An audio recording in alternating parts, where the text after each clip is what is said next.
క్రీస్తునందు ప్రియులు దేవుని పిల్లలైన మీ అందరికీ కూడా క్రీస్తు నామములో శుభాభివందనాలు తెలియజేసుకుంటున్నాను. ఈ సాయంకాల వేళ బైబిల్ నుంచి మరొక నూతనమైన అంశాన్ని మనం మాట్లాడుకుందాం. అది మనం చదువుకుంటున్న భాగం హోదాలను మరిచిన దేవుళ్ళు అని. హోదాలను మరిచిన దేవుళ్ళు. హోదా అనగానే ఒక ఉన్నతమైన స్థానం, ఒక అధికారం. ప్రజలు ఎన్నుకున్న తరువాత అధికారంలోనికి వెళ్ళిన ప్రజానాయకులు వాళ్ళకు ఒక హోదా ఇవ్వబడుతుంది. దానికి ఎంతో గౌరవం, దానికి ఎంతో అధికారం, వారి మాటకి ఎంతో విలువ, వారికి ఎంతో పేరు ప్రఖ్యాతులు, వారిని చూడగానే జనములకు గౌరవం, ఇవన్నీ కూడా హోదాను బట్టి ఉంటాయి. సమాజంలో ఒక మనిషి ఎదుటివారిని గౌరవించాలి అంటే అతనికి హోదా ఎంతో ముఖ్యం. హోదాను బట్టే మనం గౌరవిస్తూ ఉంటాం సర్వసాధారణంగా. అతనుకున్న హోదాను బట్టి ఒక గౌరవం.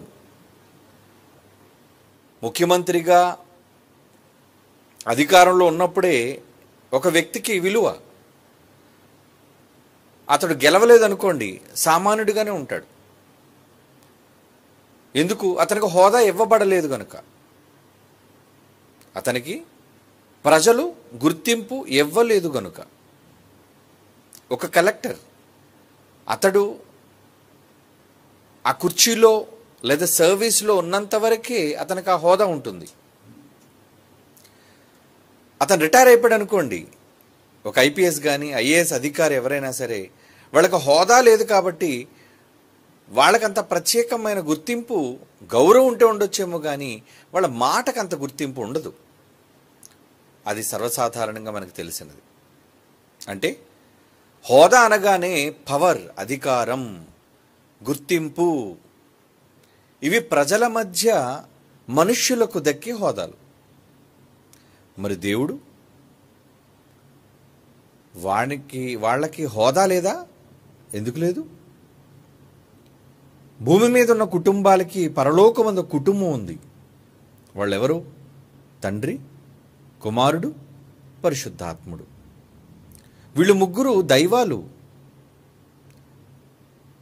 సృష్టిని ఆరంభించినప్పుడు వాళ్ళతో కలిసి దేవుడు ఆరంభించాడు. చివరకు మానవ నిర్మాణాన్ని చేసినప్పుడు కూడా మన పోలిక చొప్పున నరులను చేయుదుము రండి అని తనతో కూడా ఉన్న ఇద్దరు దేవుళ్లను ఆయన పిలిచాడు. కుమారుడైన క్రీస్తుని పిలిచాడు, పరిశుద్ధాత్మ దేవుని పిలిచాడు. ఎందుకంటే ఆయన అప్పటికి పర్యవేక్షణలో ఉన్నాడు. కుమారుడు నిర్మిస్తుంటే నిర్మించబడిన దానిపైన అల్లాడుతూ పర్యవేక్షించే పనిలో పరిశుద్ధాత్ముడు ఉన్నాడు. అది ఆదికాండం 1వ అధ్యాయంలో మనం చూడగలం. అంటే దేవుడు ఆరంభించిన ఏ పని మీదైనా సరే ఈ ముగ్గురికి అధికారం ఉంది. మరి వారి పరలోకంలో ఎలాంటి వాళ్ళు? వాళ్ళకున్న హోదా ఏంటి? వాళ్ళకున్న గుర్తింపు ఏంటి అంటే వాళ్ళ మాట చాలా విలువైనది. ఏమంటే ఒక ముఖ్యమంత్రి స్థాయిలో ఉన్న ఏ వ్యక్తి అయినా అతని సంతకానికి విలువ ఉంటుంది, అతడు పలికే మాటకు విలువ ఉంటుంది, అతడు ఆలోచించి ఒక కార్యక్రమాన్ని అమలు చేయటంలో అది జరుగుతుంది. కారణం అతడు ఆ హోదాలో ఉన్నాడు గనుక. అంటే ఆ అధికారం, ఆ శక్తి ఆయనకు ఉంది గనుక. ఇక్కడ దేవుడు, తండ్రి అయిన దేవుడు తన పిల్లలైన వారిని కూడా అదే హోదాలో పెట్టాడు, తనతో సమానం. భూమి మీదకి రాకముందు యేసుప్రభు వారి యొక్క పరిస్థితి ఏంటి? తండ్రి కన్నా చిన్నవాడిగా ఉన్నాడా లేదా తండ్రితో సమానుడుగా ఉన్నాడా? ఫిలిప్పీ పత్రికలో ఏమని రాయబడింది? యేసుక్రీస్తు వారు భూమి మీదకి రాక మునుపు ఆయనకి ఎటువంటి హోదా ఇవ్వబడింది అంటే ఫిలిప్పీ పత్రిక 2వ అధ్యాయం 6వ వచనం చూడండి. ఫిలిప్పీ పత్రిక 2వ అధ్యాయం 6వ వచనం. క్రీస్తు వారు దేవుని యొక్క స్వరూపాన్ని కలిగిన వారిగా ఉండి దేవునితో సమానముగా ఉండుట. అంటే పరలోకంలో ఎలా ఉన్నాడు ఆయన? భూమి మీదికి రాకముందు క్రీస్తు వారి హోదా ఏంటో తెలుసా?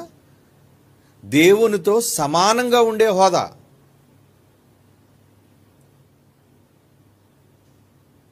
అంటే సమానమైన అధికారం కలిగిన వాడు అని అర్థం.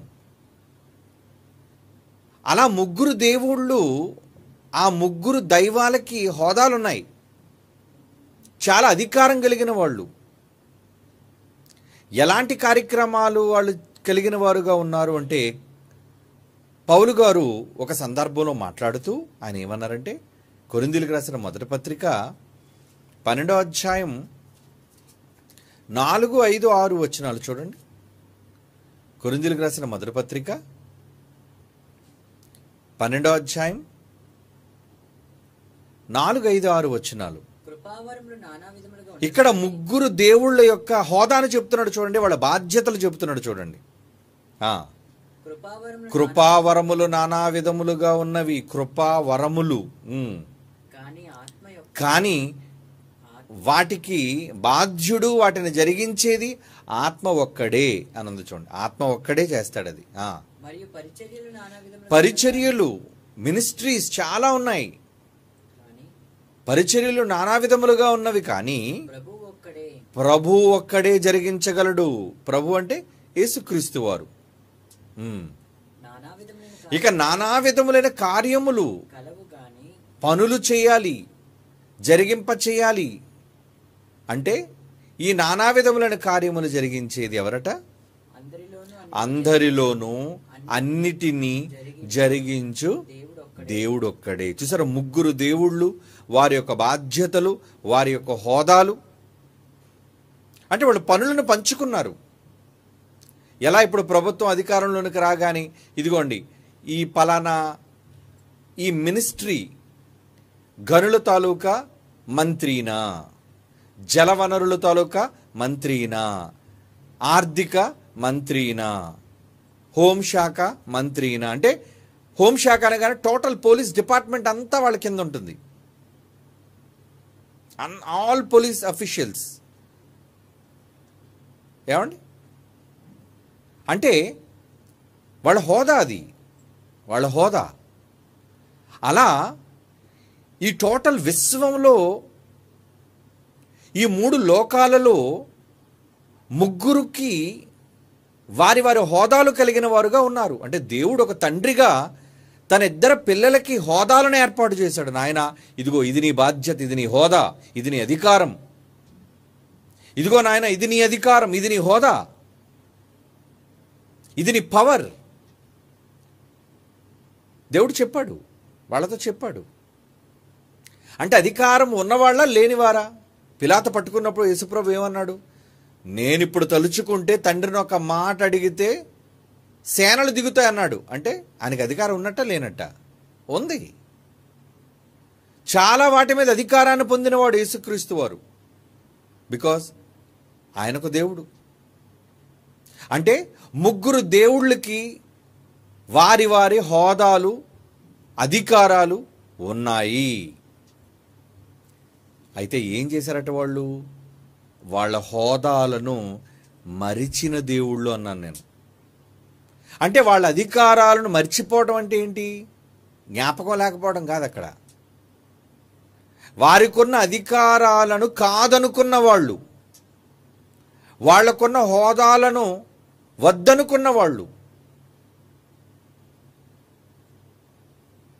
ముందు తండ్రి దగ్గర ఆరంభిద్దాం. మనందరికీ తండ్రి అయిన దేవుడు, ప్రారంభకుడు. ఆయన నిజానికి ఎలాంటి వాడు? ఆయన పవర్ ఏంటి? ఆయన ఎలాంటి మనస్సు కలిగిన వాడుగా ఉన్నాడు? కొన్ని మాటల్లో మనం చూద్దాం. నిర్గమాకాండం 20వ అధ్యాయం 7వ వచనం. నిర్గమాకాండం 20వ అధ్యాయం 7వ వచనం. నీ దేవుడైన యెహోవా నామమును వ్యర్థముగా ఉచ్చరింపకూడదు. నా పేరు కూడా మీరు తప్పు పలకూడదు. చూసారా, తండ్రి అయిన దేవుని హోదా. పేరు కూడా తప్పు పలకడానికి వీల్లేదంటున్నాడు.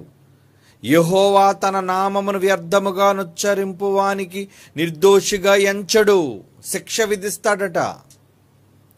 ఏంటి? పేరును తప్పుగా పలికితే. ఎందుకు? ఆయన హోదా లాంటిది. పేరును తప్పుగా ఉచ్చరిస్తే ఆయన ఒప్పుకోడట. ఇంకా కీర్తనల గ్రంథం 76వ కీర్తన 12వ వచనం.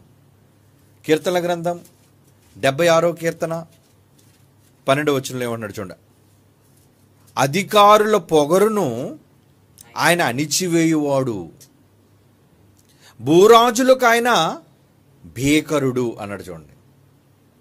అంటే భూమి మీద అధికారాలు కలిగిన వాళ్ళు ఎవరైనా ఉంటే, అది రాజ్యాధికారాలు కావచ్చు, లోకాధికారాలు కావచ్చు, ఏవైనా కావచ్చు, అధికారుల పొగరును అణిచివేయువాడు. అది ఆయన పవర్.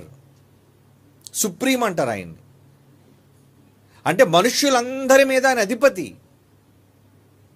వీళ్ళు కేవలం 5 సంవత్సరాల పాలనతోనే ఎంత రెచ్చిపోతున్నారండి. ఎవరికైనా 5 ఏళ్ళు పాలన వచ్చేసరికి ఆ పార్టీ వాళ్ళు కానీ, ఆ నాయకులు కానీ మాది అధికారం అంటారు. ఆ తర్వాత 5 సంవత్సరాల తర్వాత ఏమవుతుందో తెలీదు. అది కేంద్ర ప్రభుత్వం కావచ్చు, రాష్ట్ర ప్రభుత్వాలు కావచ్చు. అధికారంలోనికి రాగానే వాళ్ళ హోదాను వెలగబెడతారు. వెంటనే వాళ్ళకి సెక్యూరిటీ, వాళ్ళకి వాహన సదుపాయం, వాళ్ళకి జీతభత్యాలు, వాళ్ళకి అధికారం అన్నీ కూడా వాళ్ళ హోదాతోనే వస్తాయి. అప్పటి వరకు సామాన్యుడిగా ప్రజల మధ్య తిరిగిన వాడు పోలీసుల మధ్య ఉంటాడు. ఎందుకంటే హోదా, అధికారం అవన్నీ అతనికి అలాట్ చేయబడ్డాయి, అప్పగించబడ్డాయి అవన్నీ ఆయనకి.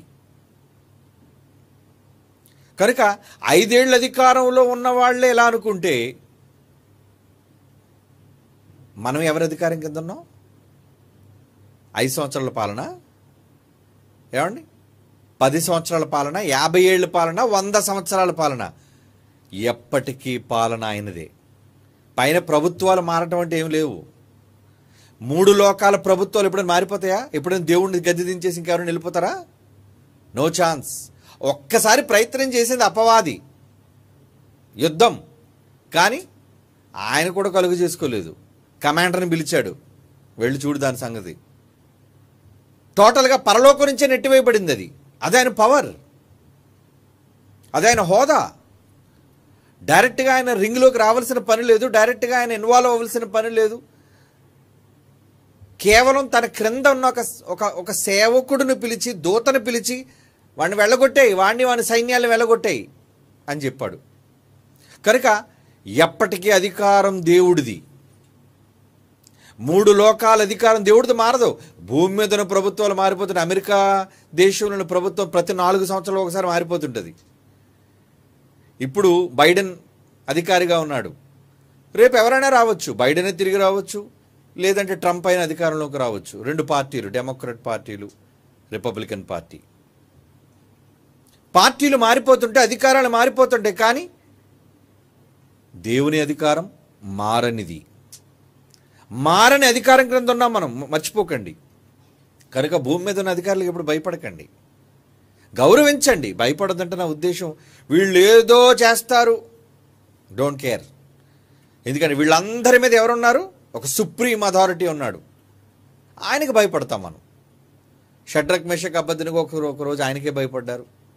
దావీదు ఒకరోజు ఆయనకే భయపడ్డాడు. ప్రవక్తలు ఒకరోజు ఆయనకే భయపడ్డారు. అపోస్తలులు ఆయనకే భయపడ్డారు. ఈ తరంలో మనం ఆయనకే భయపడతాం. ఎందుకంటే పవర్, సంఘానికి ఉన్న పవర్ అది వేరే సబ్జెక్ట్. ఇక్కడ మనం మాట్లాడుకుంటుంది ఏంటంటే, అధికారం దేవుడిది అయితే ఆయన ఏం చేస్తారంటే, భూరాజులు ఎవడైనా పొగరపడితే, మన మాట కీర్తన 76:12లో, అధికారుల పొగరును ఆయన అణిచివేయువాడు, భూరాజులకు ఆయన భీకరుడు. అదండి ఆయన పవర్. హెజ్కేలు గ్రంథం 8వ అధ్యాయం 2వ వచనం చూడండి. ఆయన వర్ణన ఎలా ఉందో, ఆయన హోదా వర్ణన ఎలా ఉందో చూడండి. హెజ్కేలు గ్రంథం 8వ అధ్యాయం 2వ వచనం. అంతటా నేను చూడగా అగ్నిని పోలిన ఆకారము నాకు కనబడిన. ఫైర్. దేవుడు రూపం ఎలా ఉందటండి? సుప్రీం బీయింగ్ ఎలా ఉన్నాడట? తండ్రి అయిన దేవుడు హోదా. అగ్నిని పోలిన ఆకారము నాకు కనబడెను. నడుము మొదలుకొని దిగువ వరకు అగ్నిమయమైనట్టుండను. మొత్తం టోటల్గా నడుము మొదలుకొని క్రింద వరకు మొత్తం అంతా మంటలటండి. నడుము మొదలుకొని పై వరకు తేజోమయమైనట్టుగా టోటల్గా లైటింగ్తో ఉందటండి. వెలుగుమయంగా, కరుగుచున్న అపరంజి అయినట్టుగాను, అంటే ఒక బంగారం కరిగిపోయి ఎలా అయితే ప్రవహిస్తుంటుందో అలా కనబడుతున్నాడటండి ఆయన. ఆయన నాకు కనబడును అంటున్నాడు చూడండి. ఫైర్లా కనబడుతున్నాడు ఆయన. అంటే ఆయన ఎంత గొప్పవాడు, ఎంత అధికారి. ఏమండి, తన మాట చేత, తన శక్తి చేత ఈ విశ్వాన్ని తిప్పుతున్నాడు. తన బాహుబలం అంటాడు. ఏమండి, భూమిని తిప్పడం చిన్న విషయమా? నక్షత్రాలను తిప్పడం చిన్న విషయమా? ఈ విశ్వాన్ని పరిభ్రమింప చేయడం చిన్న విషయం అంటే ఆయనకున్న పవర్ ఏంటి ఆలోచించండి. దేవుడు హోదా చిన్నది కాదు. దేవుడు ఎంత గొప్పవాడంటే మనం కేవలం ఆకాశంలోని గాలిలోని బంతి తిప్పలేం. మనం మనిషి ఎవడైనా గాలిలో ఒక ఫుట్బాల్ని తిప్పగలడా? తిప్పలేడు. ఒక ఫుట్బాల్ నేను అంటున్నాను, చిన్న బంతి గాలిలో తిప్పడం చేత కాని అసమర్థుడు మనిషి. వాడు ఎంత సామ్రాజ్యంలోని, ఎంత పెద్ద దేశంలోని గొప్పోడైనా, ఎంత పెద్ద టెక్నాలజీలో గొప్పోడైనా తిప్పలేడు. అలాంటిది దేవుడు ఇంత పెద్ద భూమిని, దీని చుట్టూ ఎన్నో ఉపగ్రహాలను, సౌర కుటుంబాన్ని, ఇలాంటి కుటుంబాలు కలిగిన మండలాలు, కోటాను కోట్ల నక్షత్ర మండలాలు ఈ పెద్ద విశ్వంలో శక్తి చేత తిప్పుతున్నాడు అంటే తన బలాతిశయం అన్నాడు. అందుకే దేవుడిదేంటి? బలం. ఆయన బలం మీద అతిశయిస్తాడు. మేసం తిప్పుతాడట ఆయన గౌరవం. ఆయన బలాతిశయము. ఆయన బలాతిశయాన్ని కదా మనం ప్రకటిస్తున్నాం. అలాంటి గొప్ప బలాతిశయం కలిగిన వాడు, అంటే బలం మీద అతిశయించేవాడు ఆయన. అంటే బలమే కదండి పవర్. ఈరోజు అధికారికున్న పవర్ ఏంటంటే అతని బలమే. అలాగే దేవుడట తనకున్న బలాన్ని బట్టి అతిశయిస్తాడట ఆయన. అలాంటి అధికారం కలిగిన దేవుడు, అలాంటి శక్తిమంతుడైన దేవుడు, ఆయన రూపం చూసారు ఎంత భీకరంగా కనబడుతుంది ఇక్కడ. ఇలాంటి దేవుడు ఆయన పరిస్థితి ఎలా తన హోదాని విడిచిపెట్టాడో ఇప్పుడు మీరు గమనించాలి. ఎంత పెద్ద ఆకారం కలిగిన వ్యక్తి, భూమి మీద తన పాదాన్ని మోపే శక్తి కలిగిన వ్యక్తి, తన మాట చేత నక్షత్ర మండలాలను శాసించే వ్యక్తి, ఏమండి, తన బాహుబలము చేత సమస్తాన్ని నిర్వహించే శక్తి ఉన్న దేవుడు. చివరికి కోట్ల మంది దేవదూతల సభలో ఎలా ఉంటాడో ఆ మాట చాలాసార్లు మీరు చదువుకున్నారు. అతను మిక్కిలి భయంకరుడు, టెర్రర్. దేవుడు అంటే భయం, దేవదూతలందరికీ భయం. ఎందుకంటే ఆయన పవర్ అలాంటిది. ఏమండి, ఒక ఎస్పీ ముందు ఎవరైనా మాట్లాడగలరా జిల్లాలో? ఒక ఎస్పీ ముందు, ఒక కమిషనర్ ముందు మాట్లాడగలరా? ఒక జిల్లాకి అధిపతి ఆయన. అలాంటి దేవుడు 3 లోకాలకి అధిపతి. ఎవరు మాట్లాడగలరా ఆయన ముందు? వణికిపోతున్నాడు దేవదూతలు, శక్తిలో గొప్పవైన. అది ఆయన బలాతిశయం, అది ఆయన హోదా. మన భాషలో చెప్పుకున్నట్టు హోదా. అలాంటి హోదాను విడిచిపెట్టి దేవుడు ఎక్కడికి వచ్చాడో తెలుసా అండి? తన పిల్లల దగ్గరకు వచ్చేసాడు. వచ్చేసి ఎలా ఉన్నాడట? దినవృత్తాంతముల గ్రంథం చదువుదాం. మొదటి దినవృత్తాంతముల గ్రంథం 17వ అధ్యాయం మొదటి వచనం. మొదటి దినవృత్తాంతముల గ్రంథం 17వ అధ్యాయం మొదటి వచనం చదువుతున్నాను చూడండి. దావీదు తన ఇంట నుండి ప్రవక్త అయిన నాతానును పిలిపించెను. ఎందుకంటే దావీదుకు బంగారు దేవాలయాన్ని కట్టాలి, నా దేవుడికి ఎంత గొప్పవాడు, నేనెంత పెద్ద కోటలో ఉంటుంటే నన్ను రాజుగా చేసిన ఆ మహాశక్తి ఒక డేరాలో ఉంటున్నాడేంటి? కనుక ఆయనకు పెద్ద బంగారంతో ఒక పెద్ద ఆలయాన్ని కట్టించాలి అని నిర్ణయం తీసుకున్నాడు. అందుకు ప్రవక్త కబురు పెట్టాడు. అప్పుడు ఏం జరిగింది? ఏమంటున్నాడు చూడండి. మొదటి వచనంలో, దావీదు తన ఇంట నుండి ప్రవక్త అయిన నాతాను పిలిపించి ఏమంటున్నాడు చూడండి. నేను దేవదారు మ్రానులతో కట్టబడిన నగరులో నివాసము చేయుచున్నాను. యెహోవా నిబంధన మందసము తెరల చాటునున్నది. ఎక్కడున్నది ఆయన? తెర అంటే ఒక చిన్న గుడారం లాంటిది, టెంట్ కనబడుతుంది సార్, బొమ్మ అలాంటిదేనండి. ఈయనకేమో ఇటుకలతోనూ రాళ్లతోనూ కట్టిన పెద్ద పెద్ద భవనం, కోట. దేవుడిది ఒక చిన్న గుడ్డ డేరా,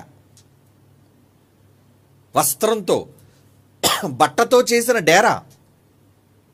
3వ వచనం, ఆ రాత్రి యందు దేవుని వాక్కు నాతానుకు ప్రత్యక్షమయ్యేలాగా సెలవిచ్చాను. దేవుడు వెంటనే ఎప్పుడైతే దావీదు స్పందించాడో, దేవుడు దావీదుతో ఏం మాట్లాడుతున్నాడు చూడండి. 4వ వచనం, నీవు పోయి నా సేవకుడైన దావీదు ఇట్లనుము, యెహోవా సెలవిచ్చిందేమనగా, ఏమండి, నా నివాసమునకై ఒక ఆలయమును కట్టించుట నీ చేత కాదు. అసలు నా పవర్కి నువ్వేం కట్టిస్తావు? నా ఆకారం ఎంత పెద్దది చెప్పాడు కదా, ఏమని? ఆకాశము నా సింహాసనము, భూమి నా పాదపీఠం, మీరు నా కొరకు ఎలాంటి మందిరాన్ని కడతారు అన్నాడు. అదే అంటున్నాడు, నీవు పోయి నా సేవకుడని దావీదును నా నివాసమునకే ఒక ఆలయమును కట్టించుట నీ చేత కాదు.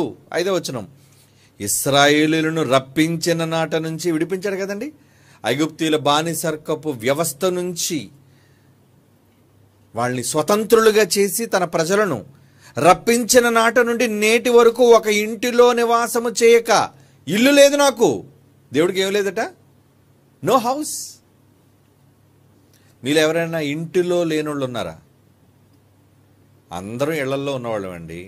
లేదంటే నాకు ఇల్లు లేదు, చెట్టు కింద ఉంటున్నాను అని ఎవరైనా చేయొద్దండి? నో. అద్దింటిలోనైనా మనం ఉంటాం.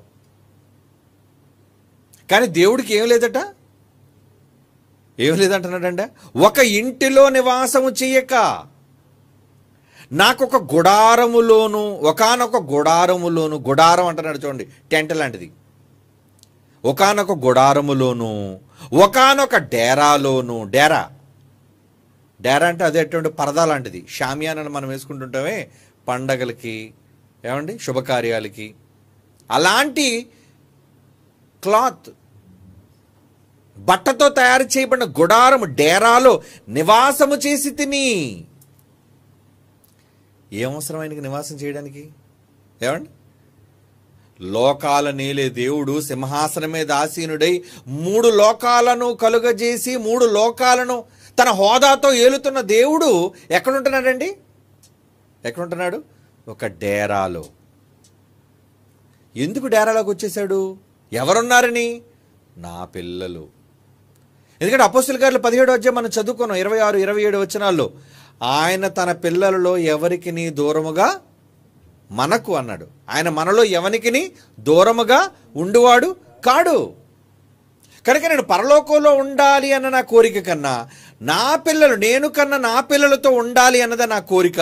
సరే, నేను వచ్చినా మీరు ఎవరైనా నాకు ఇల్లు కట్టించారా? మీరు ఎవరైనా నాకు ఏమైనా చేశారా? నాకేం లేదు. ఒక డేరాలో నేను ఉన్నాను, ఒకానొక గుడారములోను, ఒకానొక డేరాలోను నివాసము చేసి తిని. 6వ వచనం, నేను ఇశ్రాయేలు అందరి మధ్య సంచరించిన కాలమంతయు మీరు నా కొరకు దేవదారుమ్రానుతో ఆలయము కట్టించకుంటిరేమని నా జనులను మేపవలసినదని నేను నీకు ఆజ్ఞాపించిన ఇశ్రాయేలీయుల న్యాయాధిపతులతో ఎవరితోనైనా నేను ఒక మాటైనా పలికానా? ఏమంటున్నాడండి? ఎవరితో నేను చెప్పానా? చెప్పండి, నేనేమైనా అడిగానా? నేనేమైనా అడిగానా? నాకు ఒక గుడారం అక్కర్లేదు, నాకు డేరా వద్దు, నాకు ఒక పెద్ద కోట కట్టించండి, నాకు దేవదారుమయమైన ఆలయాన్ని కట్టించండి అని నేను అడిగానా అని దేవుడు అంటున్నాడు. చూడండి, అంటే ఉండడానికి ఉండకూడని చోటులో దేవుడు తన హోదాను మరిచి తన పిల్లలను ప్రేమించి భూమి మీదకి వచ్చేసాడు తన పిల్లలతో బ్రతకడానికి. ఇప్పుడు తన హోదాను మర్చిపోయాడా? ఏమండి, అంత పెద్ద ఆయన, అంత శక్తిమంతుడైన దేవుడు, అంత గొప్ప ఆ లోకంలో ఉన్న ఆ మహావ్యక్తి ఆ లోకంలో సుఖాలను విడిచిపెట్టి తన పిల్లల దగ్గరికి వచ్చి ఉండడం ఏంటి? రాత్రి పగలు వాళ్ళ కాపలా ఉండడం ఏంటి? అదే పగల మేఘస్తంభం, రాత్రి అగ్నిస్తంభం, మందసం రూపంలో ఆ కరుణాపీఠం దగ్గర ఆ గుడారంలో ఉండేవాడు ఆయన. అంటే హోదాను మరిచాడా? ఎంత గొప్పవాడు! మనం ఏమండి, ఇక్కడి నుంచి సెమినార్కి వెళ్తాం కదండి, ముందు రాగానే గదిలో పరుపులు కనబడిపోతుంటాయండి. ఎక్కడి నుంచి వచ్చేస్తాయి? పరుపులు వచ్చేస్తాయి. ఎందుకు వస్తున్నాయి పరుపులు? కిందన గచ్చు మీద ఎలాగండి పడుకుంటాం. మొత్తానికి ఎక్కడ పరుపులు దొరుకుతాయి అనేది వెతికి దానికి అవసరమైన వ్యక్తిని పట్టుకొని వెంటనే చీమలన్నీ ఆకులు తీసుకెళ్ళిపోతున్నట్టుగా, కణికలు ఎత్తుకెళ్ళిపోతున్నట్లుగా అందరూ పరుపులు తీసుకొచ్చి చక్కగా గదుల్లో వేసుకుంటున్నారు. లేదా అవునో కాదో మీకు తెలుసు. అంటే మీ ఇంటి దగ్గర మీకు పరుపులు ఉన్నాయి, మీ ఇంటి దగ్గర మంచి మంచాలు ఉన్నాయి, ఏసీ ఉన్నది, సర్వసుఖాలు ఉంటాయి. కానీ దేవుని దగ్గరకు వచ్చేసరికి అక్కడ కూడా మనం కటిక నేల మీద మనం పడుకోవాలి. అక్కడ కూడా మనకి ఏం కావాలి? రగ్గులు కావాలి, బొంతలు కావాలి, పరుపులు కావాలి. మనకేం పెద్ద హోదా ఉందో చెప్పండి? మీరేమైనా పెద్ద ఐపీఎస్ ఆఫీసర్లా, ఐఏఎస్ ఆఫీసర్లా? లేదే. కానీ మనం బ్రతకడం కోసం మన సుఖాలను మానుకోలేని దశలో అక్కడ మరలా ఏమైనా సరిగ్గా భోజనం లేదనుకోండి, ఇంకో పద బయటికి వెళ్ళి తినేసొద్దాం. సరైన కూర లేదనుకోండి, ఏం చేస్తారు? పదని అక్కడ సెంటర్లో మనకు మంచిది ఏదో ఉన్నట్టుంది, అక్కడికి వెళ్ళి తినేసొద్దాం, కడుపు నింపుకుందాం. అంటే ఎక్కడా రాజీ పడం మనం. ఎక్కడైనా ఏదైనా తగ్గితే సహించం మనం, ఒప్పుకోం. అది మనకు ఫుల్ఫిల్ అయిపోవాలి, అవునా? లేక దొంగచాటుగా పొట్లాలైనా తీసుకొచ్చి రాత్రి అందరూ పడుకున్న తర్వాత తింటాం మనం, అవునా కాదా? కారణం మనకున్న ఈ కంటికి కనిపించని, ఎవరూ గుర్తించని ఈ చిన్న హోదాలోనే మనం దేనిని సహించలేకపోతున్నాం. అంటే దేవుడేంటి, ఆయన హోదా ఏంటి, ఆయన పరలోకాన్ని విడిచిపెట్టడం ఏంటి, భూమి మీదకి వచ్చి ఒక డేరాలో ఉండడం ఏంటి? మీరుంటారా? చెప్పండి, మీరుండగలరా? ఉండగలగాలి, ఉండగలగాలి. ఎందుకంటే దేవుళ్ళండి వాళ్ళు దేవుళ్ళు. దేవుళ్ళని చెప్పుకున్నా వాళ్ళ దైవత్వాన్ని ప్రక్కన పెట్టి, వాళ్ళ హోదాను పక్కన పెట్టి ఏం చేశారు? వాళ్ళు మనుష్యులతో పాటు తమ పిల్లలతో ఉండడానికి డేరాలో వచ్చేవాళ్ళు బ్రతికారు. 1 రోజు 2 రోజులు కాదండి, 40 సంవత్సరాలు ఉన్నాడండి వాళ్ళతో. ఎన్ని సంవత్సరాలు ప్రయాణం? 40 ఏళ్ళు డేరాలో ఉండటమా? సాధ్యమేనా? అవసరమా? ఇగో దేవదూతలకు అప్పచెప్పేస్తాను, మీరంతా జాగ్రత్తగా చూసుకోండి అని అనలేడు ఆయన? మీరు అనుకుంటున్నారేమో, ఏమండి దేవుడు ఎప్పుడు వచ్చి ఉండడులేండి, దేవదూతలు కదా, ఆయన చూసిన వాళ్ళు ఎవరు లేరు, ఆయన చూసి ఎవరు బ్రతకరు. యేసుప్రభు వారు భూమి మీదకి వచ్చినప్పుడు ఒక మాట అన్నారండి, నా తండ్రి యొద్ద నేనేమి చూచి తినో, నేనేదైతే విన్నాను. ఎందుకంటే గురువు కదా, యేసుప్రభు వారికి గురువు ఎవరు? తండ్రి. పాఠం నేర్పించాడు, భూమి మీదకి వెళ్ళేటప్పుడు పాఠం నేర్పించాడు కొడుక్కి. నాయన నువ్వు వెళుతున్నావు కదయ్యా, వాళ్ళని చాలా ఇబ్బంది పెడతారు, నువ్వు దాసుడిగా పుట్టాలి, రిక్తునిగా చేసుకోవాలి, ఆకారమందు మనుష్యుడిగా నువ్వు కనబడాలి. మరి ఇవన్నీ ఉండగలవా? కష్టమే నాన్న ఇవన్నీ ఉండటం. కానీ మిమ్మల్ని చూశానుగా. కుమారుడు ఎక్కడి నుంచి నేర్చుకున్నాడు చెప్పండి? కుమారుడు ఎవరిని చూసి నేర్చుకున్నాడు? తండ్రి ఏది చేయుట కుమారుడు చూచునో దానినే కుమారుడు చేస్తాడు.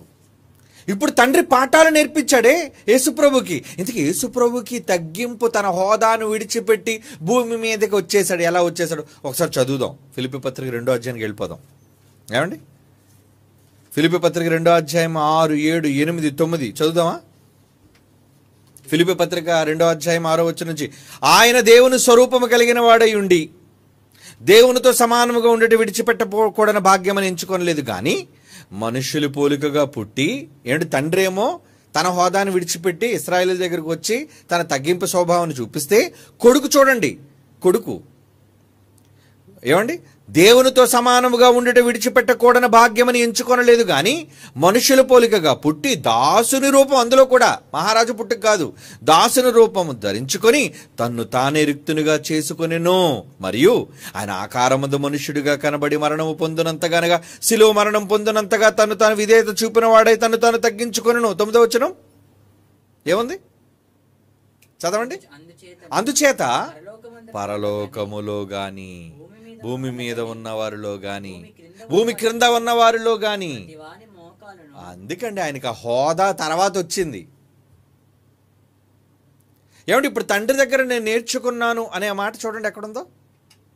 తండ్రి నాకు ఏదైతే నేర్పించాడో, నేను తండ్రి అది ఏదైతే చూచానో అంటాడు. ఎందుకు తండ్రి ఏం చూశాడు? యోహాను సువార్త చూడండి. యోహాను సువార్త 8వ అధ్యాయం 38వ వచనం చూడండి. యోహాను సువార్త 8వ అధ్యాయం 38. నేను నా తండ్రి యొద్ద చూచిన సంగతులు. చూశాడట. ఏం చూశాడు? ఏం చూశాడు? నాన్న, ఇశ్రాయేలు ప్రజలను విడిపించేటప్పుడు అప్పుడు యేసుప్రభు ఎక్కడున్నాడు? ఎక్కడున్నాడు చెప్పండి? తండ్రి దగ్గరే కదా ఉన్నాడు ఆయన. తండ్రి దగ్గర ఉన్నాడు ఆయన, పరలోకంలో ఉన్నాడు ఆయన. ఇశ్రాయేలీలు ఎప్పుడైతే ఐగుప్తు నుంచి బయలుదేరారో కొడుకుతో చెప్పండి, ఆయన నువ్వు చూసుకో జాగ్రత్తగా, మరి నేను పిల్లల దగ్గరికి వెళ్తాను రా, తమ్ముళ్ళ దగ్గరికి వెళ్ళిపోతాను నేను. నాన్న మీరు వెళ్ళిపోతున్నారా? అవును నాయన వెళ్ళాలిరా, తప్పదు. ఎందుకంటే ఒకరు కాదు, ఇద్దరు కాదు, లక్షల మంది నాయన వాళ్ళంతా కూడా. వాళ్ళ మధ్య నేను లేకపోతే ఇంకేమైనా ఉందా? వీళ్ళు వెళుతున్న ప్రయాణం అంతా 40 ఏళ్ళు నాయన, 40 ఇయర్స్, 40 ఏళ్ళు నేను వాళ్ళతో ఉండాలి నాయన. జాగ్రత్తగా చూసుకోకూడక బాధ్యతలన్నీ నువ్వే మరి జాగ్రత్తగా చూసుకోవాలి, నిర్వహించాలి. ఏ ఇబ్బంది రాకూడదు. కాదు నాన్నగారు, మీరుంటే మంచిది కదా. అబ్బా నేను ఉంటా మంచిది కాదురా, నువ్వు కూడా నాతో సమానమే కదా, నువ్వు చూసుకో. నేను తమ్ముడి దగ్గరికి వెళ్తాను. వెళ్ళిపోయాడు. వెళ్ళిపోయినప్పుడు యేసుప్రభు పరలోకం నుంచి చూశాడనమాట. నాన్న ఎక్కడున్నాడు? నాన్న వెళ్ళిపోయి ఎక్కడున్నాడు? నాన్న టెంట్లో పడుకున్నాడు ఏంటి? ఒక్కసారి మీ తండ్రిని ఊహించండి. నాన్నగారు టెంట్లో పడుకున్నారేంటండి? నాన్నగారు రాత్రి పగలు వాళ్ళతోనే ఉన్నారేంటండి? మధ్యలో నాన్న రావట్లేదేంటండి? నాన్న మీ హోదా ఏంటి ఇక్కడ? మీ మాట వింటేనే దేవదూతలు కోట్ల మంది వణికిపోతున్నాయే. మీరేంటి నాన్న వాళ్ళు తిట్టుకుంటుంటే వాళ్ళ మధ్యలో ఉన్నారు?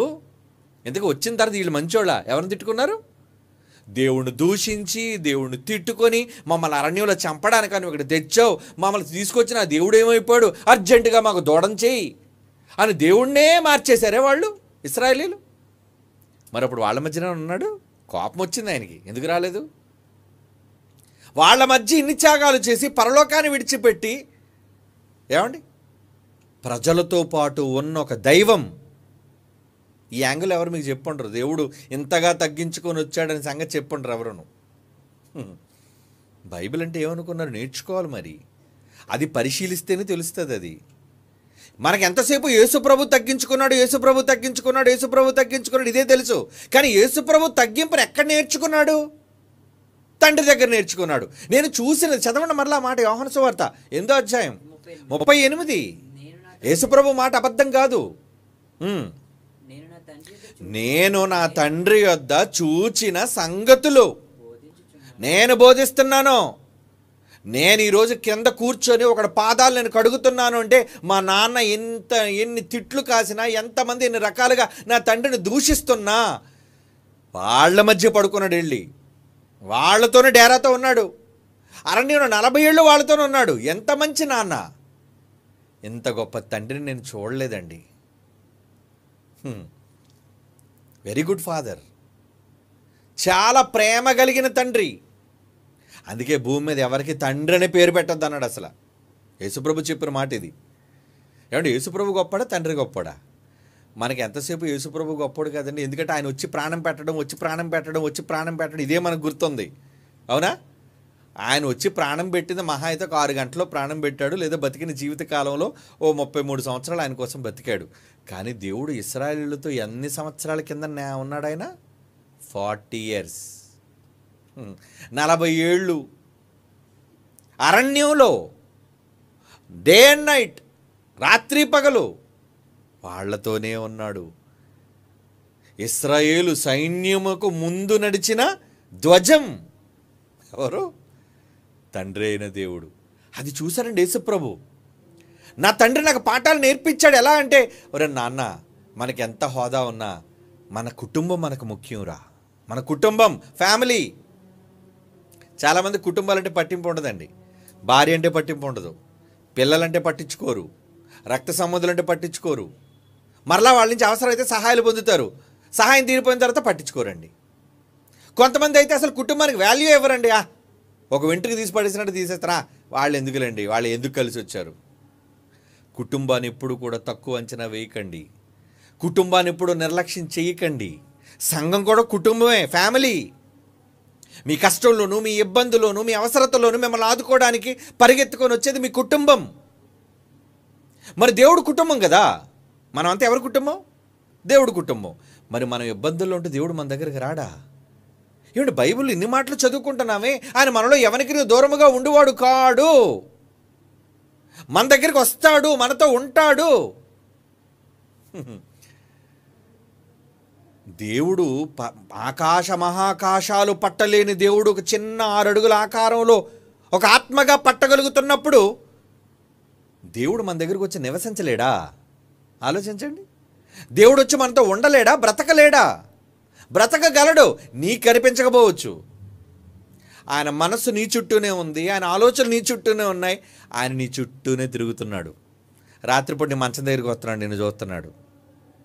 నువ్వు ఆయన పని చేస్తుంటే నీతో వచ్చి మాట్లాడాలి అనుకుంటున్నాడు. లేదంటే సమయాల దగ్గరికి ఎందుకు వచ్చి మాట్లాడాలి? అంటే దేవుడు ఎప్పుడు తన పిల్లల మీద ఆయన కాన్సన్ట్రేషన్, ఆయన ఆలోచన. ఇవన్నీ యేసు భూమి మీదకి రాకముందు తండ్రి దగ్గర నేర్చుకున్న పాఠాలు. చదవండి మరలా మాట, యోహాను సువార్త 8:38. నేను నా తండ్రి యొద్ద చూచిన సంగతులనే బోధించుచున్నాను. ఈరోజు నేను ఏదైనా బోధ నేను చేస్తున్నానంటే మా డాడీ నాకు లెసన్ నేర్పించాడు. ఆ లెసన్లో ఆయన కేవలం పాఠాలే చెప్పాడా, ఆయన చేశాడా? చేశాడండి. ఆ చేయడం ఏంటి? ఏమంటే ఆ మాటలు చదవండి, మీకు ఎంత అర్థమైందో లేదో. దేవుడు అంటున్న మాట అదేదో రూపకాలంకారంగా అన్న మాటని మీరు అనుకుంటారేమో. మొదటి దినవృత్తాంతాల గ్రంథం 17:5 చదవండి. మొదటి దినవృత్తాంతాల గ్రంథం ఇందరు చదివించాను, 17:5 ఏమంటున్నాడు అందులో? ఏమంటున్నాడు చూడండి. ఇశ్రాయేలులను రప్పించిన నాట నుండి నేటి వరకు ఒక ఇంటిలో నివాసము చేయక. అంటే దేవుడు లేకుండానే ఏమంటే మాయమాట చెప్తున్నాడా? ఏంటి ఈయన ఉండకుండా పరలోకాన్ని విడిచి రాకుండా నేను ఉన్నాను రా మీ మధ్య, నేను మీకు తిరిగాను రా మీ మధ్య అంటే దేవుడు మోసగాడు కాడు? ఆయన మోసగాడు కాదండి, చాలా ప్రేమ కలిగిన తండ్రి. తన హోదాని మరిచి భూమి మీద తన పిల్లల కోసం వచ్చేసిన తండ్రి దేవుడు, మన నాన్న. చదవండి ఆ మాట. ఇశ్రాయేలును రప్పించిన నాట నుండి నేటి వరకు నేను ఒక ఇంటిలో నివాసము చెయ్యక, నేను అంటున్నాడు చూడండి, ఒక ఇంటిలో నివాసము చేయక ఒకానొక గుడారములోను ఒకానొక డేరాలోను నివాసము చేసి తిని. అంటే దేవుడు ఉన్నాడా లేదా? లేడంటే నేను ఒప్పుకోను. మనందరిలో తండ్రి అయిన దేవుడు ఉండగా లేనిది పరలోకాన్ని విడిచి తన పిల్లల దగ్గరకు వచ్చి ఉండలేడు. ఆయన ఉండగలడు. నిజానికి ఆయన చూస్తే ఎవడో బతకడు, డైరెక్ట్గా ఆయన కనబడితే. కానీ ఆయన కనబడకుండా మన మధ్య ఉన్నాడు. ఆయన వాళ్ళ మధ్యకు వచ్చాడు. ఆయన తన హోదాను వరిచిపోయాడు దేవుడు. ఏమండి, మనోళ్ళు అప్పుడప్పుడు గొప్పగా న్యూస్లో చూపిస్తుంటారండి. పిల్లలకి మధ్యాహ్నం పూట అన్నం పెట్టినప్పుడు ఆ డిఈఓ, డిస్ట్రిక్ట్ ఎడ్యుకేషన్ ఆఫీసరు, లేదంటే ఆ సంబంధిత జిల్లా కలెక్టర్ వచ్చి అన్నం తింటుంటాడండి. అది వీడియో తీస్తుంటారండి. ఏదో గొప్ప విషయాలు. ఏది 365 రోజులు తినాలి దగ్గర చూద్దాం. దానికి పెద్ద న్యూస్లో చెప్తారు ఏమని, పిల్లలతో పాటు ఈరోజు భోజనం చేసిన ఆ డిస్ట్రిక్ట్ జిల్లా కలెక్టర్. ఏంటి అని ప్లేట్లో చూసాను, నిన్న మొన్న చూశానండి ఆ న్యూస్. ఏం లేదని తెల్లనో సాంబారు. పిల్లలకి ఏం పెడుతున్నారు? విదేశాల్లో చూడండి, సిగ్గు తెచ్చుకోండి. విదేశాల్లో చూసి, విదేశాల్లో వాళ్ళ పిల్లలకి మంచి నెంబర్ 1 ఫుడ్, వాళ్ళ స్కూల్స్లో వాళ్ళకి పెట్టే నెంబర్ 1 ఆహారం అండి, హైజీనిక్ ఫుడ్ అండి. వాళ్ళు ట్యాక్సులు పే చేస్తున్నారు, మనం ట్యాక్సులు పే చేస్తున్నాం. ఇంకా మన జనాభా ఎక్కువ వాళ్ళకన్నా. మరి వాళ్ళ పిల్లలకి అన్ని సౌకర్యాలు, వాళ్ళ పిల్లలకి అన్ని వసతులు అక్కడ ఉన్నాయి. మన దేశం ఇన్ని కోట్ల మంది, ప్రపంచంలోనే అత్యధిక జనాభా కలిగిన వ్యవస్థ ఉండి ఇన్ని కోట్ల రూపాయలు మనం పన్నుల రూపంలో చెల్లిస్తుంటే ఆహారం సరైనది పెట్టలేకపోతున్నాం. సిగ్గు కాదు? ఈరోజు ప్రభుత్వాలకి సిగ్గు ఉండాలి. విదేశాలను చూసైనా నేర్చుకోవాలి. మన దేవుడు కూడా పోషించాడు తన పిల్లల్ని. ఎలా పోషించాడు? వాళ్ళకి వేసుకున్న బట్టలు మాయలేదటండి. ఏమండి, అంటే ఎవడు 2 సబ్బు వాడలేదు. చెరువు దగ్గరికి వెళ్ళి ఏ రోజు మూటకట్టి ఆడవాళ్ళు చూడండి సెమినార్కి వచ్చారంటే వచ్చిన అదే గంటలోనండి మొత్తం కనబడితే తాడుల నిండా షర్టలు, బనీన్లు, చీరలు అన్నీ వెంటనే ఉతికేయాలి మాసిపోయి. కానీ ఇన్ని లక్షల మంది దేవుడు తన పిల్లల్ని బట్టలు తుక్కునివ్వలేదటండి. ఏంటా మ్యాజిక్? చెప్పులు అరిగిపోనివ్వలేదటండి. ఏమండి, చెప్పులు లేవు, మార్చలేదు చెప్పులు. 40 ఏళ్ళు ఇదే చెప్పులా? మోకాళ్ళు వాపులు రాలేదటండి. మోకాళ్ళు మామూలుగా నడిస్తే చాలామందికి మోకాళ్ళు నొప్పులు కదండి. బాబాయ్ కాళ్ళు పట్టరా బాబు, నడిచి నాకు నొప్పి వచ్చేస్తుంది అంటే, నీ ఆరోగ్యాన్ని చూసి నీకు చెప్పులనిచ్చి నీకు భోజనం పెట్టి నీ బట్టలు మాయకుండా చేసి చెమట కంపు రాలేదట ఎవరి దగ్గర. మాయలేదంటే ఏంటి అక్కడ ఉద్దేశం? చెమట వాసన రాలేదు. ఎప్పుడు చూడండి, మన స్నానం చేసి 1 గంట తర్వాత చెమట కంపు వస్తుంది మన దగ్గర. ఎంత చక్కగా చూసుకున్న ఒక అడ్మినిస్ట్రేటివ్ ఫాదర్, ఒక తండ్రి తన హోదాను మరిచి పిల్లల దగ్గరికి వచ్చాడు కనుక ఇవన్నీ జరిగాయి. ఎందుకంటే నివాసము చేసి తిని అంటున్నాడు 5వ వచనంలోని ఉన్నాడు. అది యేసుప్రభు చూసి, నాన్న నువ్వు ఇన్ని సంవత్సరాలు నీ పిల్లల కోసం వెళ్ళి ఉండగాలేంది, నీ దగ్గర ఇంత గొప్ప పాఠం నేర్చుకున్నాను, నేను చేస్తాను నాన్న, వెళ్ళిపోతాను నేను. అందుకంటున్నాడు ఫిలిప్పీ పత్రిక. ఇప్పుడు చదవండి ఏంటది, ఫిలిప్పీ పత్రిక 2:6-8 ఆయన దేవుని స్వరూపం కలిగిన వాడై ఉండి దేవునితో సమానముగా ఉండుట విడిచిపెట్టకూడని భాగ్యం ఎంచుకోలేదు కానీ మనుషులు పోలికగా పుట్టి దాసుని రూపము ధరించుకొని తను తాను రిక్తునిగా చేసుకుని మరియు ఆకారమంద మనుష్యుడిగా కనబడి మరణము పొందునంతగా త్యాగం చేసేశాడు.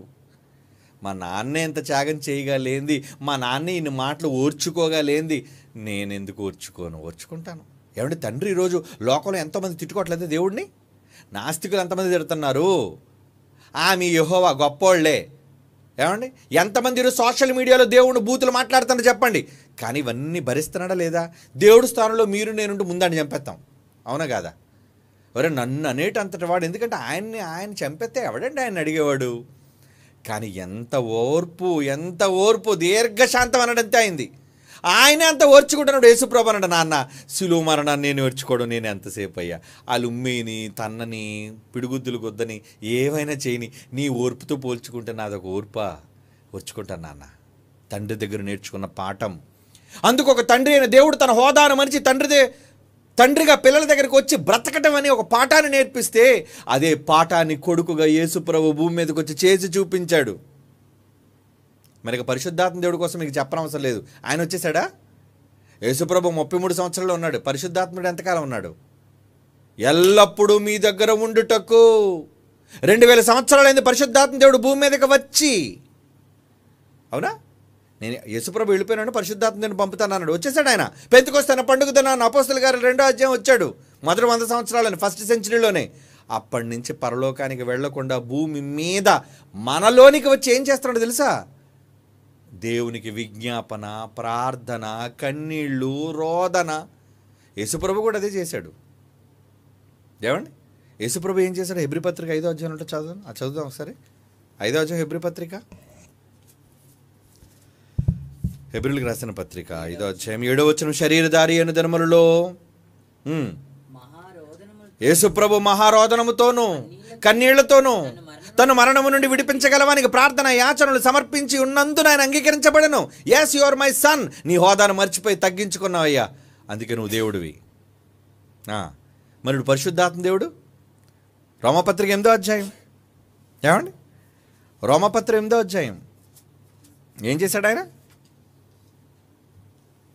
26. అటువలే ఆత్మీయ మన బలాన్ని చూచి సహాయం చేయించున్నాడు. ఎలా అనగా మనం యుక్తంగా ఎలాగ ప్రార్థన చేయవలనో తెలియదు కానీ ఉచ్చరింప శక్యము కానీ మూలుగు రోదన ఆయన అయితే, ఈయన మూలుగు ఏడుపు, ఈయన కన్నీళ్లే. రోదనతో ఆత్మ తానే మనపక్షముగా విజ్ఞాపన చేయుచున్నాడు. అంటే తండ్రిని చూచి జ్యేష్ఠుడైన అన్న తగ్గించుకొని పనిచేస్తే వీళ్ళిద్దరిని చూసి చిన్న తమ్ముడు ఏం చేశాడు? చిన్నోడు అంటే పరిశుద్ధాత్మ దేవుడు, మన చిన్నన్నయ్య. పెద్దన్ని యేసుప్రభు అయితే చిన్నన్నయ్య ఎవరు? పరిశుద్ధాత్మ దేవుడు కదా, కుమారుడు కాదనుకున్నారు ఏంటి? గలతీ పత్రిక 4:6 చూడండి. గలతీ పత్రిక 4:6. కొత్త వాళ్ళు ఉంటారు కాబట్టి వాళ్ళ కోసం చెప్తున్నాను, పాత వాళ్ళకి తెలుసులేండి. మీరు కుమారులై ఉన్నందున నాయనా తండ్రి అని మొరపెట్టు తన కుమారుని ఆత్మను దేవుడు మన హృదయంలోనికి పంపన ఆయన పరిశుద్ధాత్మ. నాయనా తండ్రి మొరపెడుతున్నాడట. యేసుప్రభు ఏమన్నా మహా కన్నీరు రోదనతో ఆయన మొరపెడితే మన దగ్గరికి వచ్చి 2000 సంవత్సరాలుగా పరిశుద్ధాత్మ దేవుడు మహా కన్నీళ్ళు, రోదన, వేదన మన పక్షాన ప్రార్థన చేస్తున్నాడటండి. ఏమండి ఆయన మన మధ్యకు వచ్చి ఉండడం అంటే ఉండగలరా? మీ ఇంట్లో మీకు ఎంత సౌకర్యం దొరుకుతుందండి? ఎంత బాగుంటుంది, అన్ని సుఖాలు ఉంటాయి కదా. మీరు ఎప్పుడైనా గమనించారు లేదు, రోడ్డు పక్కన చిన్ని ప్లాస్టిక్ టెంట్లు వేసుకొని కొంతమంది బతుకుతుంటారండి. ప్లాస్టిక్ టెంట్లు వేసుకొని అక్కడక్కడ మీరు గమనించండి. ప్రతి పట్టణాల్లోనూ వాళ్ళు ఉంటారు. వాళ్ళకు ఒక బాత్రూమ్ ఉండదు, వాళ్ళకు ఒక కరెంట్ ఉండదు, వాళ్ళకు నీళ్లు ఉండవు, వర్షం వస్తే సరైన సదుపాయం ఉండదు, తడిచిపోతారు మొత్తం అంతా కూడా. ఏమంటే మనలాంటి పక్కా ఇల్లు ఏంటి వాళ్ళవి? ఏది అక్కడ మిమ్మల్ని ఒక వారం రోజులు ఉండండి, ఎవరైనా ఉంటారా? మీలో ఎవరికైనా పరీక్ష పెట్టిన ఆయన ఆ టెంట్లోని మీరు ఇల్లు 1 వీక్ అక్కడే మీరు ఉండాలి, అక్కడే భోజనం చేయాలి, అక్కడే పడుకోవాలి. 1 and 2 కార్యక్రమాలు కూడా మీరు అక్కడే చేయాలి. బాబోయ్ మేము మాత్రం అక్కడికి వెళ్ళాం. అవసరమైతే మోకాళ్ళ మీద ప్రార్థన చేయమంటే మా ఇంట్లోని గట్టిగా తిని 3 పూట్ల ప్రార్థన చేస్తాం. కానీ అలాంటి బాధ్యతలు మాత్రం మాకు అప్పచెప్పకండి అంటారు కదా. ఉండలేం మనం. మళ్ళా మనది ఏం పెద్ద హోదా? మనమే సీఎంలమా పిఎంలమా చెప్పండి? మనం సగటు మనుష్యులమే. సర్వసాధారణమైన సగట మనుషులైన మనమే మన హోదాను తగ్గించుకొని మన ఇంటిని విడిచిపెట్టి ఒక దీనస్థితిలో బతకలేని దౌర్భాగ్యులు మనమెక్కడ, దేవుళ్ళు ఎక్కడ? మనమెక్కడ, వాళ్ళెక్కడండి? పైన కుటుంబం, తండ్రి అయిన దేవుడు, కుమారుడైన దేవుడు, పరిశుద్ధాత్ముడైన దేవుడు, వీళ్ళు ముగ్గురు వాళ్ళ హోదాలేంటి, వాళ్ళ గొప్పతనాలేంటి? వాళ్ళు చిటికేస్తే చాలండి, వాళ్ళ పవర్ అలాంటిది. అంత గొప్ప శక్తిమంతులైన వాళ్ళు వాళ్ళకేంటి బికారి బ్రతుకులు? దేవుడేంటి గుడారాల్లో బ్రతకడం ఏంటి? సౌఖ్యం ఉంటుందా దేవుడికి గుడారంలో బ్రతికితే? చెప్పండి. సెమినార్కి వెళ్ళి 5 రోజుల ముందు 10 రోజుల ముందు రమ్మని సరే, అమ్మ బాబు సెమినార్ అనేసరికి కష్టం రా బాబు, అక్కడికి వెళ్తే మనకి ఏది దొరకదు. ఎంత తొందరగా ఏమండి సెమినార్కి వచ్చేటప్పుడు మాత్రం 1 రోజు 2 రోజులు 3 రోజులు ఆలస్యంగా వచ్చేవాళ్ళు ఉంటారు, కానీ బయలుదేరిపోయే రోజు 5 గంటలకల్లా బయలుదేరిపోతారు, సరే 3 గంటలకు పని కట్టేస్తారండి. అంతా చకచక పనులు చేసేసి అందరూ వచ్చి కూర్చుంటారు. వెళ్ళిపోదామా? ఏ ఇంటి దగ్గర మనకు దొరికే సౌకర్యాలు అక్కడ లేవుగా. ఇంటికి వెళ్ళిపోవడానికి ఎంత తొందర? 10 రోజులు కూడా ఉండలేరు కదా. కానీ వాళ్ళు సంవత్సరాలు తరబడి తామున్న సుఖవంతమైన లోకం, ఆఫ్టర్ ఆల్ భూమి మీద ఏంటండి సుఖాలు? పరలోకంలో వాళ్ళ సుఖాలు వేరు, చచ్చాక చూద్దరు కానిలేండి. ఆ లోకంలో వాళ్ళు అనుభవించే జీవితాలు వేరు. ఆ జీవితాలని కాదని ఒక రోడ్డు పక్కనున్న టెంట్లో బ్రతుకు ఎంత దౌర్భాగ్యమైన హీన బ్రతుకో, అలాంటి బ్రతుకులో బ్రతికారండి ముగ్గురు దేవుళ్ళు. మరి పరిశుద్ధాత్మ దేవుడా, మనం చేస్తున్న ప్రతి నీచ కార్యాన్ని చూసి భూమి మీద ఉండి మనం చేస్తున్న పాపాలన్నీ రోజు కళ్ళతో చూస్తూ తట్టుకోలేక ఈ కంపులో, ఈ మురికివాడలో బతుకుతున్నాడండి. ఒక విధంగా చెప్పాలంటే మురికివాడలలో బ్రతుకుతున్న దేవుళ్ళు. అవునా? మనమంతా ఎవరో మంచోళ్ళమో, పరిశుద్ధులమో, బాగా పాపాత్ములమా? అంటే బహుపాపులం మనమంతా. అంటే మురికితో నిండిపోయిన మురికివాడలు. రోజు స్నానం చేయకపోవడం కాదు మురికి, పాపాలతో, కంపుతో, మురికితో నిండిపోయిన మన మధ్య పరిశుద్ధాత్మ దేవుడు ఇన్ని వేల సంవత్సరాలకి కంపును తట్టుకొని ఉంటున్నాడంటే ఆయన బతుకు ఎంత కష్టమో మీకు తెలుసా? వాళ్ళండి హోదాను మరిచిన దేవుడు. వాళ్ళు దైవాలైనా వాళ్ళు హోదాను మరిచిపోయారు. ఏమండి, ఏదో జగన్ ప్రజల మధ్యకు వచ్చినా, ఏదో ఎలక్షన్ ముందు తిరిగాడు. ముందు ఏంటి, బస్సు ఆపడం, అక్కడ ప్రజలు ఒకసారి పలకరించడం, కౌగిలించుకోవడం, ముద్దు పెట్టుకోవడం, ఏదో ఒకటి చేయడం మొత్తానికి. కానీ 365 రోజులు నీ హోదాను మరిచి ప్రజల దగ్గర టెంట్ వేసుకొని ఉంటావు నువ్వు? ఉండలేడు, ఏ నాయకుడు ఉండలేడు. కానీ యేసు అనే నాయకుడు ఉన్నాడు, ఆయన పంపిన తండ్రి అనే గొప్ప నాయకుడు ఉన్నాడు. ఆ తర్వాత వచ్చిన చిన్నవాడు పరిశుద్ధాత్మ దేవుడు అనే నాయకుడు ప్రజల మధ్య ఉండి చూపించాడు. మరి వీళ్ళు ముగ్గురిని చూసి మీరేం నేర్చుకోవాలి? వాళ్ళ ముగ్గురు హోదాలు విడిచిన దైవాలే. మరి దేవుని వాక్యం ఎవరికి వచ్చినా వాళ్ళు కూడా దైవాలు కదా, మీరు దైవాలే కదా. ఏమంటే దేవుని వాక్యం ఎవరికి వచ్చినో వారే దైవములు. మరి ఈ వాక్యాలు విన్న తర్వాత మీరు ఎప్పుడైనా మీ హోదాను తగ్గించుకొని మీరు దేవుని కొరకు పని చెయ్యగలరా? ఉప్పు తక్కువైందని పళ్ళంతో ముఖం మీద కొట్టే భర్తలు ఉన్నారండి. ఉప్పు తగ్గిపోయిందని ఇసురుతాడంటే ఇలా ప్లేట్ ఫ్లయింగ్ సాస్ లాగా. అంటే ఉప్పు వేసుకోవడం తెలియదా సరిగ్గా? ఎంత రోషం, ఎంత కోపం వచ్చింది ఉప్పు తక్కువైపోయినందుకు. కారం తక్కువైపోయినందుకు కోపం వచ్చేసింది నీకు. నీ దేవుడిని చూడు ఒకసారి, నీ దేవుళ్ళని చూడు. తండ్రి అయిన దేవుడు, కుమారుడైన దేవుడు, పరిశుద్ధాత్మ, వీళ్ళు ముగ్గురు నామంలో బాప్తిసం తీసుకున్నావు కదా, వాళ్ళ ముగ్గురు ఆదర్శంగా చూడు ఒకసారి. నువ్వు ఎలా ఉండాలి, ఎంత తగ్గించుకోవాలి, ఎంత సహించాలి, ఎంత ఓర్చుకోవాలి, మీ ఓర్పు ఎంత కావాలి చెప్పండి. ఏమంటే వాళ్ళ ఓర్పుతో పోల్చుకుంటే అసలు మనది ఓర్పేనా? భూమి మీద మనం అసలు ఓర్చుకుంటున్నామా? 1% కూడా లేదండి, 1% కూడా లేదు. వాళ్ళు హోదాల్ని మర్చిపోయిన దైవాలండి వాళ్ళు. మనం నాకంటూ ఒక హోదా, వేదిక మీదకి పెళ్ళైనందుకు బాధపడిపోయిన నాయకులు చాలామంది ఉన్నారండి తెలుసా? మన దగ్గరే విద్య నేర్చుకొని పేరు పెళ్ళడం మర్చిపోయారు. ఏదో హడావుళ్ళు పేరు. అంటే నా హోదా ఏంటో నాకు తెలుసా, నేను ఎవరో తెలుసా? ఎవరండి మీరు? అదే BOUIలో ఒక పెద్ద తోక ఉంది నాకు. మరి ఇంత తోక నాకు ఉన్నందుకు ఆ తోక పట్టుకొని మీరు లాగరా? నన్ను వేదిక మీదకి పిల్లరా? నాకు శాలువా కప్పరా? నాకు సన్మానం చెయ్యరా? నన్ను గుర్తించరా? ఫోటో వేయలేనందుకు బాధపడిపోయిన చాలామంది ఉంటారండి. ఫోటో పేరేళ్ళేందుకు బాధపడిపోయి చాలామంది ఉంటాడు. నీకేం హోదా మర్చిపోతున్నావు నువ్వు? నీకున్నది ఒక హోదా ఒకటేంటి మరలా? ఈరోజు చాలా కళాశాలల్లో కానీ రీసెర్చ్ సెంటర్లో కానీ ఏంటి గొడవలంటే మాకు గుర్తింపు ఇవ్వట్లేదండి, నన్ను నాయకుడిగా గుర్తించట్లేదండి. నీ తండ్రిని చూడరు పిచ్చోడా, మీ నాన్నని చూడు, ఆయన కొడుకు యేసుప్రభుని చూడు, ఆయన కొడుకు పరిశుద్ధాత్మ దేవుని చూడు, ఎలా ఉన్నారు? వాళ్ళ హోదాల్ని మరిచిపోయి తమ్మును తాము తగ్గించుకొని తగ్గింపు పాఠాలను ప్రపంచానికి నేర్పించిన మహానుభావులు. నువ్వనుకోండి ఎంతసేపు దేవుడు అనేసరికి పెద్ద సింహాసనం మీద కూర్చొని బేరాల పలుకుతూ ఇది నువ్వు వచ్చే ఇది చేయి అని కమాండ్లు వేస్తున్నాడు, ఆర్డర్లు వేస్తున్నాడేమో అనుకున్నారేమో. చేసి చూపించాడు నాన్న. తండ్రి పని చేసి చూపించాడు. కిందకొచ్చి తను తగ్గించుకున్నాడు. యేసుప్రభు తగ్గింపు మనకు తెలుసు. ప్రపంచంలో ఎవడ మాట్లాడినా యేసుప్రభు తగ్గింపు కోసం మాట్లాడదు, కానీ తండ్రి దేవుడు తగ్గింపు కోసం ఎవడైనా ప్రసంగం చేశాడా? డీడీలు బీడీలు అనుకొని మళ్ళీ పెద్ద బైబిల్ మేము బాగా చదివేసాం. ఏమి నేర్చుకుంటున్నారు? బైబిల్ దేవుడు వాక్య భావాలు అర్థం కాని వాళ్ళు. పరలోకమందున్న తండ్రి విడిచిపెట్టకూడని భాగ్యమని యేసుప్రభువే విడిచిపెట్టాడు, వచ్చాడని అనుకుంటున్నాం. కానీ ఆయన కన్న తండ్రి కూడా వచ్చేసాడయ్యా. ఎన్నో సంవత్సరాలు తన పిల్లల మధ్య తిరుగుతూ తిరుగుతూ తిరుగుతూ గుడారాల్లో ఉంటున్నాడయ్యా. అది కాదా తగ్గింపు? ఏమండి, అది కాదా తగ్గింపు? అది కాదా హోదాను మర్చిపోవడం? అంతగా హోదాను మర్చిపోయింది ఎవరో కాదు, సాక్షాత్తు దేవుడు, నీ తండ్రి. అంత గొప్ప పాఠాలను మనకి ఆ ముగ్గురు దైవాలు నేర్పించినప్పుడు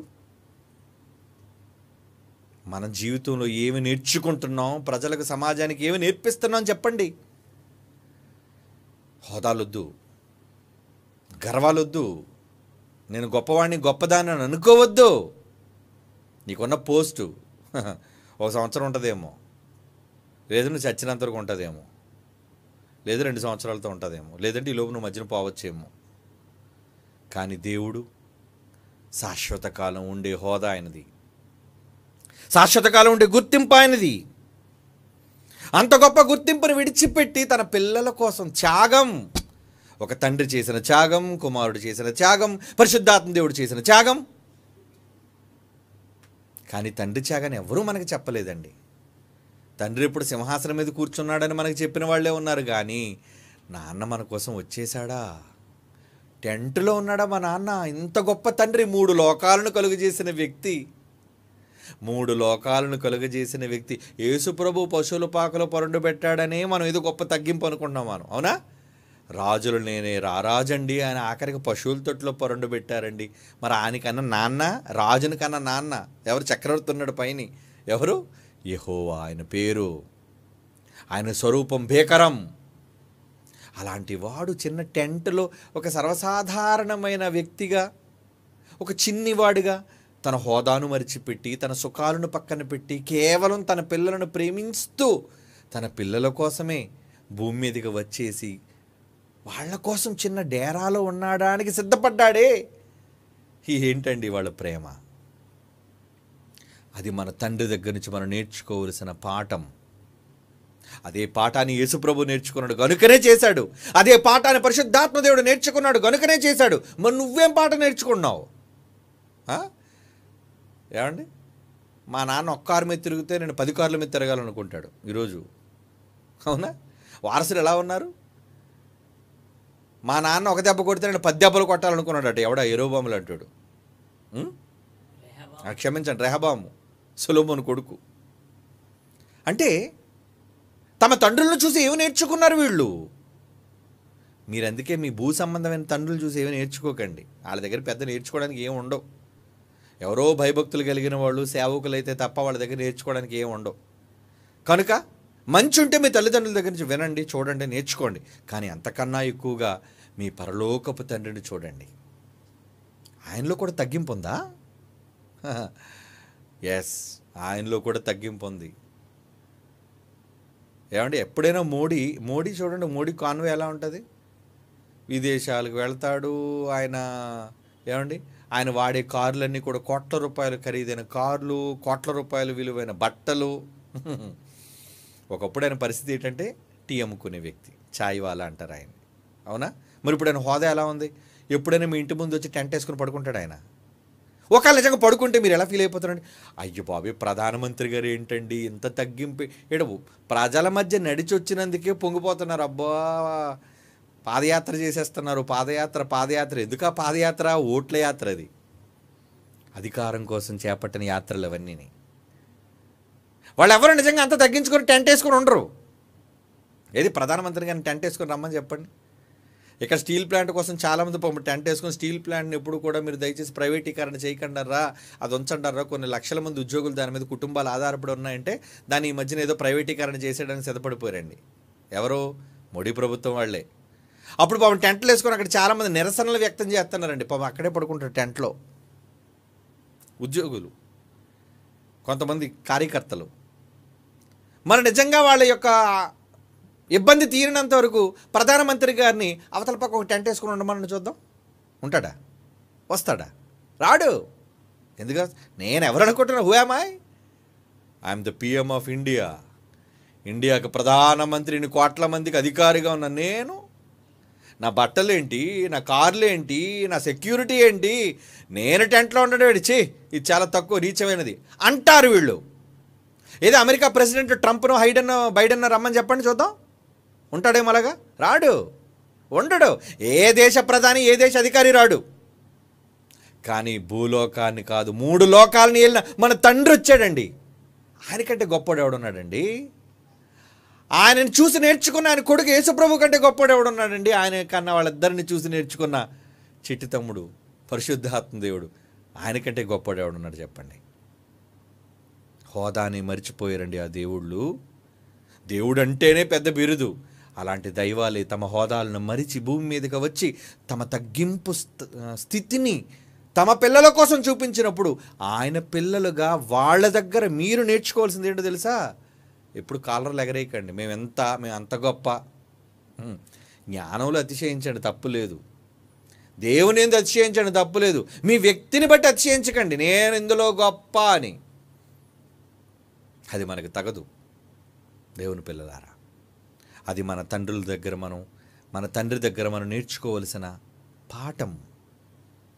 వాళ్ళు హోదాలు మరిచిన దైవాలైతే వాక్యము విన్న దైవాలుగా మనం కూడా మన హోదాలను పక్కన పెట్టి రాబోయే హోదా కోసం ఇక్కడ ప్రయత్నం చేయాలి. యేసుప్రభు అందుకనే ఆ హోదాను మరిచి వచ్చాడు కాబట్టి వెళ్ళిపోయే ముందు ఏమంటున్నాడు తెలుసా యేసుప్రభు? తండ్రి, లోకం పుట్టకమునుపు నీ వద్ద నాకు ఏదైతే హోదా ఉందో, మహిమ అంటే ఏంటి? ఆ హోదా అది నాకు ఇచ్చేయే, నేను వచ్చిన తర్వాత ఇచ్చేయే. సరే నాన్న, ఇచ్చేస్తాను. నీదే లేరా, ఇంకెవరు తీసుకుంటారా? అంటే హోదా అంత గొప్పది. ఎందుకంటే ఎన్ని తిట్లు కాశాను, ఎన్ని దెబ్బలు తిన్నాను బాబు, చితక్కొట్టేశారు, నన్ను నలగొట్టేశారు బాబు, మేకులు దించుతున్నారు మన ఆయన, నేను తట్టుకోలేకపోయాను బాబోయ్. ఆ కొరడాలతో కొట్టి చర్మాలు లాగుతుంటే బాబోయ్ నేను తట్టుకోలేను. ఏదో నిన్ను చూసి పాఠం నేర్చుకోరని నాన్న, కాబట్టి ఇంత నేను త్యాగం చేశాను, కాబట్టి నేను మాత్రం భూమి ఇలా విడిచిపెట్టిన మరుక్షణం నాకు ఒక హోదా ఇచ్చేయి అంటే, అంత గొప్ప హోదా నుంచి అంత దీనస్థితికి వచ్చాడు యేసుప్రభు. చాలా గొప్పోడు. అంత గొప్ప హోదాలు ఉన్న తండ్రి స్థానంలో ఉన్న ఆయన భూమి మీదకి వచ్చాడు, ఒక చిన్న డేరాలో పడుకున్నాడు. అది ఆయన హోదా, అది ఆయన గొప్పతనం. అలాగే ఒక పరిశుద్ధాత్మ దేవుని ఘనత. అందుకే వాళ్ళని చూచి ఈరోజు పిల్లలుగా మనం ఏం చేయాలో గొప్పలకు పోకండి. ఎప్పుడును మనం కూడా త్యాగాలు చేయాలి. మనం కూడా మన ప్రేమను ఈ సమాజం కోసం చూపించాలి. ఓకే, కళ్ళు మూసుకోండి, ప్రార్థన చేసుకుందాం. పరిశుద్ధుడైన తండ్రి దేవా, మిమ్మల్ని తండ్రిగా మేము పిలవటం మా అదృష్టం. మిమ్మల్ని తండ్రిగా కలిగి ఉండటమే మా భాగ్యం నాయన. మీ కడుపును పుట్టటమే మా ధన్యత దేవా. మీకు తగిన పిల్లలుగా భూమి మీద బ్రతికే అవకాశాన్ని నీ దాసులుగా మాకు అనుగ్రహించండి. నిజంగా మీరు కన్నా గొప్ప పుత్రరత్నాలు కుమారుడైన క్రీస్తు వారు కావచ్చు, పరిశుద్ధాత్మ దేవుడు కావచ్చు, నేటికి వాళ్ళు చేస్తున్న త్యాగాలు అజరామరం తండ్రి. అంతటి స్థాయిలో మేము లేకపోయినా మా బ్రతుకు కాలంలో మా చేతనైనంత మట్టుకు మీ కొరకు ఎన్నో విషయాలను సాధించి మీ ఘనతను చాటే పిల్లలుగా మమ్మల్ని తీర్చిదిద్దండి. క్రీస్తు యేసు వారి పరిశుద్ధమైన నామములో ఈ ప్రార్థన వేడుకొనిచున్నాము తండ్రి, ఆమేన్.